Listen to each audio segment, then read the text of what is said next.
23 years of vet, you wouldn't know to look at me. But what do you learn over those period of time from listening, watching and talking to people? Well, you see some common trends. And one thing I think when I look at calf health is and any animal and infectious disease is the impact of stress. So in this video, what is stress? If Mike decides to get angry behind the camera and run at me with a stick, I have a couple of choices. I can either fight him or run, flight or fight. Cows are herd species. They're animals of prey, so they're always looking for predators. That's instinctive. So through domestication, things have changed. We don't really need flight or fight anymore, but stress stays the same, and little small stressors during calf weaning, or calf development and growth has a big impact on immunity. So stress produces cortisol that drops down immune function, meaning calves are more prone to infection.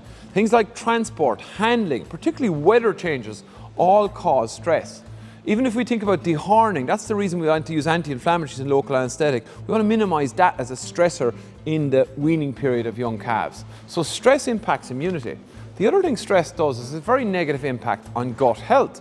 Remember, the gut microbiome that I'm going to talk about in the next video, that's really impacted by stress, and 70% of the calf's immune system's in the gut. So think about that. That's why we're seeing such good results with precision microbes as a tool to support gut health and overall calf health.